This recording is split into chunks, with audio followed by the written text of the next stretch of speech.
Sword and Shield have been released for around 4 months now, and I can't help but think, wow, these games kind of suck. I know a lot of people have probably already made 10-minute videos on this same topic, but I wanted to give my take. So that being said, what's the problem? The problem doesn't come from anything like the lack of Pokemon or even the graphic quality of the games. It all stems back down to the content these games offer. Sword and Shield have 4 main things you can do from them, and that's really about it. Those things are the story, the battle tower, raid battles, and online competition.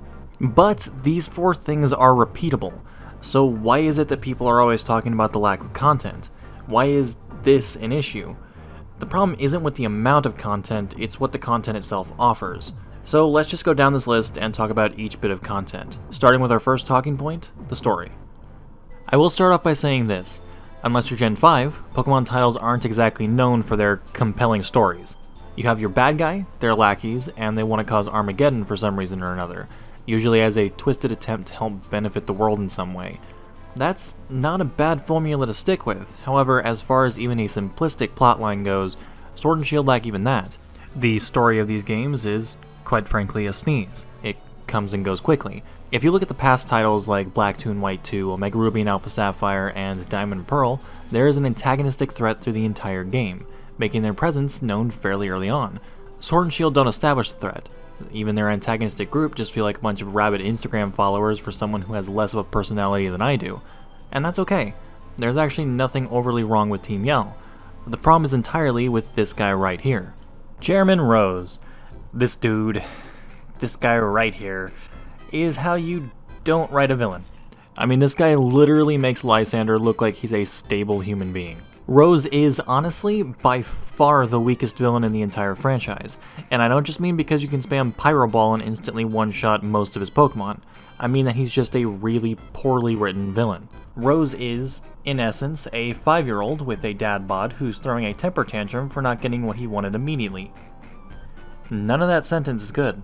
Leon, despite how much I hate this guy, was willing to help him with his goals. He stated as much. But Leon had a job to do as an entertainer. He had a duty to his people. And I'm sure that, even when Leon lost, the player and Hop would have been willing to help Rose contain Eternatus too. But Rose, having the intelligence of a 5-year-old, could not wait 24 hours for Leon to finish. It's not that Eternatus was breaking free, it's that Rose decided he was going to release it because Leon said no. Because he couldn't wait a single day for a problem that was, at least at that very moment, a non-issue. So he brings about Armageddon. The champion battle is interrupted and the plot finally begins. That's right. After beating all 8 gym leaders and whatever kind of Elite Four this was, the plot finally kicks off. This isn't the same as Black and White's champion battle being interrupted for the plot. The plot started all the way back in the second town in those games. This one didn't kick off until just now. Before things finally kicked off, you had 4 relatively small references to Rose's goal. The first was that unforgettable luncheon you had in Hulberry. Then there was that point where Rose just kind of dropped an entire exposition dump on you. Then there was that scene in Stow-on-Side where Rose disowned Bede, proving he's just an awful parent. And finally, when Pokemon were Dynamaxing out of nowhere. During that last one, the player was told to stay out of it, instead of having a potentially interesting key moment in the plot. And while you were uncovering the plot about the Darkest Days history with Sonia, that ultimately didn't make too big of a difference to this. It just hinted that the legends were in the Slumbering Weald, offering an excuse to go there and get the rusted Sword and Shield. I mean, even the entire infiltration of Rose Tower was completely unnecessary, because the only reason you were actually there was to find Leon because he didn't show up for his dinner date. Then you head over to Hammerlock Stadium, you fight Rose and defeat Eternatus, and that's it. The plot is over. There wasn't even a reason to fight Rose. All you had to do was bypass him and go up to the roof. All of that happens within about a 20 to 30 minute time window. In previous games, you had fixed key points throughout the entire story that showed this is the bad guy and their bad team, and what they're doing is something you need to stop. This story, like I mentioned, is like a sneeze. It's over as quickly as it began. The post-game story was surprisingly more compelling, having 2 supposed celebrities have their name dragged through the mud because of a couple of dogs gave them a weird but somehow understandable motive. But even then, that was too short too. So what's the point? Why is this not a good piece of repeatable content? The answer to that, to put it shortly, is that it's a weak story. People aren't going to want to watch a bad movie. They're going to want to move on to a better movie to wash the bad taste out of their mouths from the one they just watched. There's nothing compelling about the villain. There's nothing compelling about the overarching threat. Heck, there's barely an overarching threat. So replaying this game for the story is out of the question for most people. If you like the story of Sword and Shield, that's great. I'm glad you found some enjoyment from this. But the majority of people I've seen dislike the story and most of the characters introduced in these games. So for a good chunk of people, it's a one and done game. Now with all the story elements out of the way, let's just move on to the post-game stuff. So next we're going to move on to the Battle Tower, which, I mean, come on, let's face it, this is probably the worst version of the Battle Tower that we've ever had. I mean, when you get right down to it, even the Battle Mason can point and laugh at this thing. The Battle Tower in Sword and Shield has two modes, a singles and a doubles, both at level 50. And that's it. That's all there is to it. Having those two modes can get very repetitive and very boring very quickly. As it is, past Battle Towers have had more modes than that, with triples, rotations, and even multi-battles being a thing. They even had duplicate versions of those that offered things at a higher level, being level 100 rather than level 50 all the time, which offered a different challenge compared to the level 50 challenges as well. Triple battles and rotation battles, despite how much I think that the Switch can handle it, didn't return in Sword and Shield, so those are out, and the multi-battle was removed for some reason or another. Then there's the ranking system, which honestly I like a little better than the straight-up gauntlet from the previous games, but even then that really just kind of limits the rewards you get when you complete all the ranks. After completing all the ranks, you get 2 battle points for each battle, which honestly just brings building a competitive team to a complete halt for the most part. And that's all there really is to it. It's repeatable, but it's repetitive and becomes boring very quickly. Although I do have to say, Toby, my man, my bro, my guy, I have never played any of your games, but you are one fucking great composer. Seriously, dude, this theme blows every other theme in the entire game out of the water, man. If there was ever a reason to come back to the Battle Tower, then it's definitely the music. Now we'll move on to raid battles, which are pretty much the golden goose of the entire game. Just like the Battle Tower, the raid battles can get a little repetitive from time to time as well. And that's really just because of the fact that you attack each raid in the exact same way for the most part. And really what that means is that you keep attacking the raid boss until the shield explodes and then their health hits 0. However, in my opinion, Game Freak is managing to keep raids pretty interesting with their raid events. Some are obviously more interesting than others, but overall the constant rotation keeps me coming back to the games. But all in all, they're handling raids pretty well, even if they are insanely exploitable. But to be honest, and I know it's not the intended feature of raids, the exploitable nature is what keeps me coming back to raids even more so than the raid events.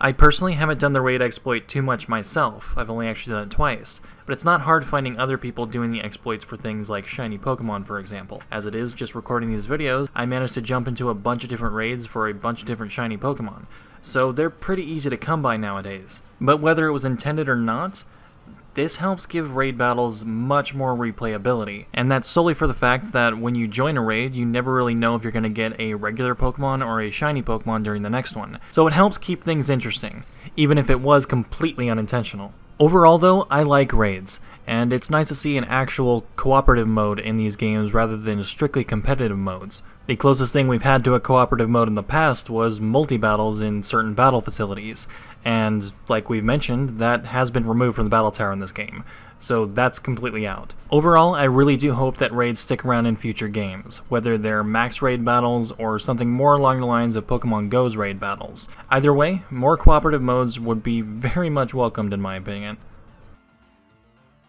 Now we'll move on to the final point, which is the online battles. Now for the most part, the online battles are about what you'd expect from a Pokemon title. You've got your casual setting, your ranked setting, and the battle spot was removed in this game. But overall, there's really not a whole lot to say about it, just because it's what you would expect from an online Pokemon battle system. However, more so than anything else that we've talked about so far, this is completely up to personal preference. Personally, as it is, I can only take so much online battling, but some people are super hardcore into these things, and that's perfectly fine.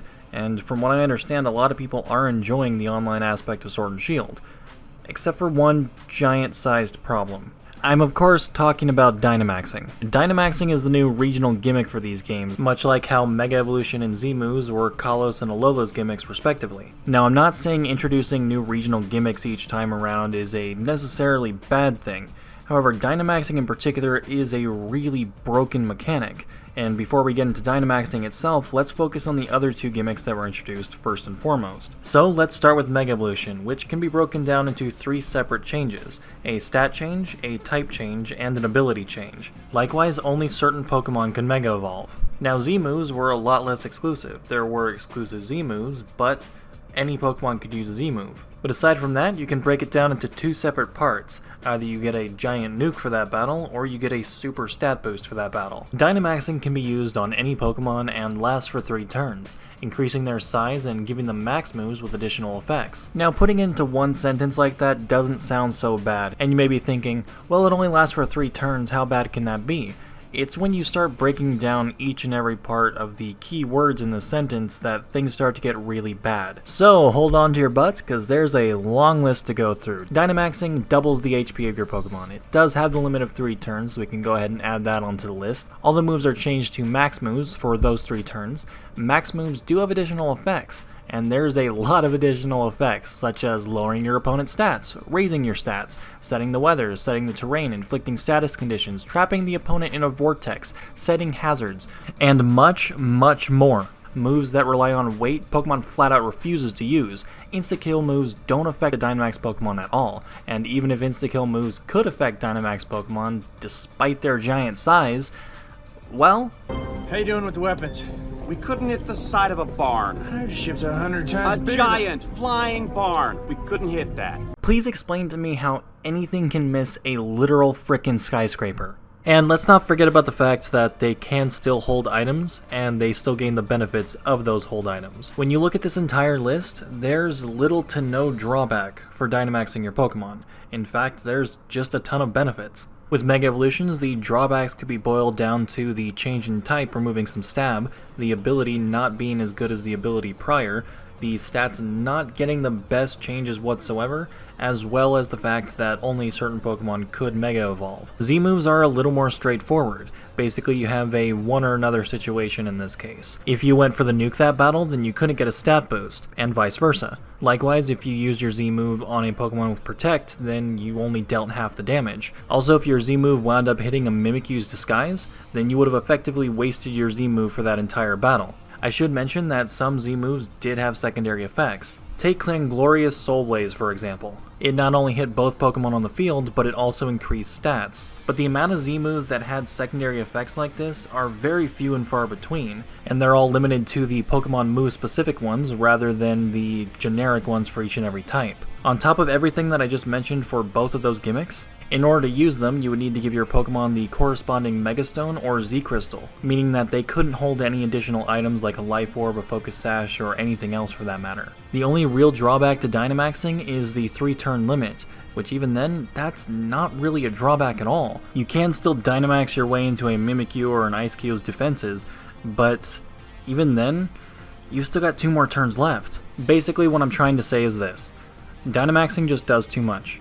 If the secondary effects were limited to the Gigantamax forms, that would be fine. However, since any Pokemon can have access to this at any given point in any given battle, it's too strong. And honestly, it can just make for some easy wins when you have a boosted Pokemon Dynamax. An entire battle can be disrupted just because someone pressed the Dynamax button. It really makes for some uninteresting and some unfun battles most of the time. And all of that can further discourage people from participating in online competitions. So that should about wrap it up for the problems with Sword and Shield. However, this video's turned out much more negative than I wanted it to be, and it's also turned into more of a review than I wanted it to be as well. So why not leave things off on a more positive note and talk about some things I actually liked about Sword and Shield. At the beginning of the video, I said these games kinda suck, but they don't suck completely. The gym battle system is the best it's ever been. For the first time, it actually feels like a big deal, rather than just you going to some random buildings and fighting some random people. You're fighting in stadiums, it's being televised, there are people in the stands cheering you on. It's a great feeling. Honestly, this is something that I wish they were able to do a long time ago. I understand hardware limitations and all that, but the closest we ever got to this was the Pokemon World Tournament, and that was a good feeling too. The version-exclusive gym leaders were actually a really nice touch too. I actually do like it when these games have a version-exclusive challenge rather than just swapping one legend out for another. And on the topic of gym leaders, they all have amazing personalities. Each one you encountered actually felt like a real person, rather than just a boss battle you had to get through to get to the end of the game. This is by far the most memorable set of gym leaders in the entire franchise, and I had a wonderful time going through the game and interacting and battling with each one of them. The majority of the new Pokemon introduced in these games are actually fantastic. There's hardly any I don't like, and even the ones that I don't like, I like the concepts of. I'm very, very impressed with the lineup in this game, honestly. And I've already praised the Battle Tower theme, but honestly, a lot of the music in this game was fantastic. The Gym Leader theme alone is my favorite Gym Leader theme. Now, I do think a lot of them would be better without the cheering or, God forbid, that howling.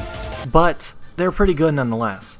And overall, I liked the Galar region. The wild area looks hideous and feels like a beta version of Death Stranding, but aside from that, the region was perfectly fine in my opinion. There were quite a few locations in the region that looked stunning and just overall had unique environments. You could really tell that a lot of effort and passion went into certain aspects of these games, but others also just felt completely half-baked. So I guess since this turned out as more of a review than anything, I guess I should give it a rating of some kind.